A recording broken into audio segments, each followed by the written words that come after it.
Hello friends, today we are going to start with the first lecture in the cancer diagnosis where we are going to discuss about the different techniques available for diagnosing this disease. First of all, why we need the diagnosis? Well, definitely to detect whether a person is having cancer, and by these techniques we are actually discriminating the cancer cells from the normal healthy counterparts. So as we are learning more the genotypic, phenotypic and metabolomic differences between cancerous and non-cancerous tissues, the difference between different benign and malignant tumors, there is always an increased demand for such tests to discriminate the normal and the cancer cells. In addition, individual variations are there in therapeutic responses which can decide which drugs and other treatments can be given to the cancer patients. Also, the knowledge of the hereditary background of individuals can tell us whether the individual is susceptible to cancer or how much he is susceptible to. Moreover, identification of biomarkers that lead to early detection of malignancy can also facilitate the development of new strategies for earlier treatment and for the prevention of initiation of cancer if early diagnosis is made. New drug targets will emerge from the increased learning about biomarkers that reflect the molecular biology of cancer. So some of the scientific advances that will develop this field are shown in this slide. The fundamental research on cancers, that is genomic, proteomic and epigenetic studies, are generating molecular tools to create individual patient profiles, and that is actually modifying the treatments and prevention modalities. So earlier detection techniques with the discovery of large array of cancer biomarkers are helping the growth of oncology market with many biomarkers which are finding their uses as surrogate endpoints for cancer. Surrogate endpoints are also defined. They are also defined later.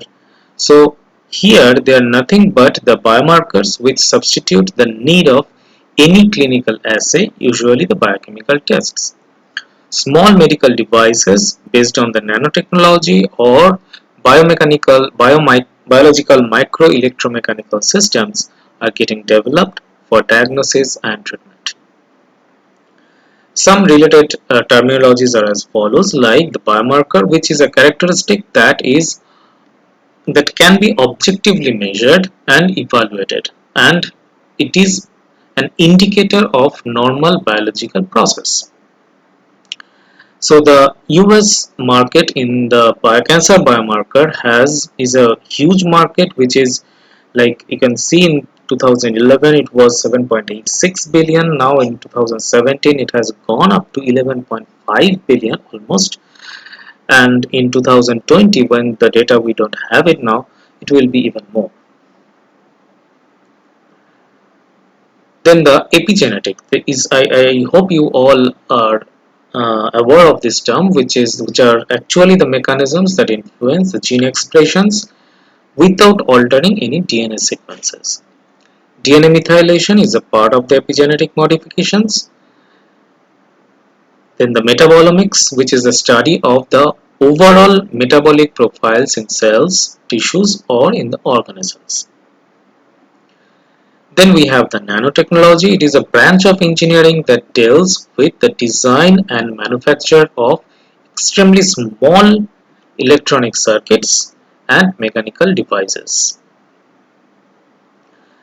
Pharmacogenetics, it is a study of how people will respond differently to medicines because of their own genetic inheritance. So specific focus is on the genetic differences in the genes that are important in drug responses. Pharmacogenomics, this is different from pharmacogenetics, which is the study of the entire complement of the pharmacologically relevant genes. Basically, these are the drug metabolizing genes, and their variations, these genetic variations on a molecular level, and how these variations will affect the individual drug response. Then the surrogate endpoint, which is a biomarker intended to substitute for a clinical endpoints. Now, better screening and diagnostic strategies will produce a kind of game changer in the way oncology is practiced in the future. See how a patient is being treated now. This is the currently practiced patient care model. Patients discover that uh, they are having some symptoms, or they are lucky enough to have the disease detected through the physical exams or screenings, such as mammography or test. PSA is the prostate specific antigen test. This is done by their primary care physicians. And then the patients may be referred to a surgeon and then wait for the results of a tissue sample biopsy. They are then told what kind of treatment options are good for the affected organ and the stage of cancer, like the surgery or the radiation and the chemotherapy. These are the main options, and each carries their own risks. Success in the treatment is measured by 5-year survival rates, and cancer patients must live with the worry that the disease will come back, the disease recurrence. If cancer recurs, then the metastases are detected or drug resistance develops. Patients face another round of treatments already stated before.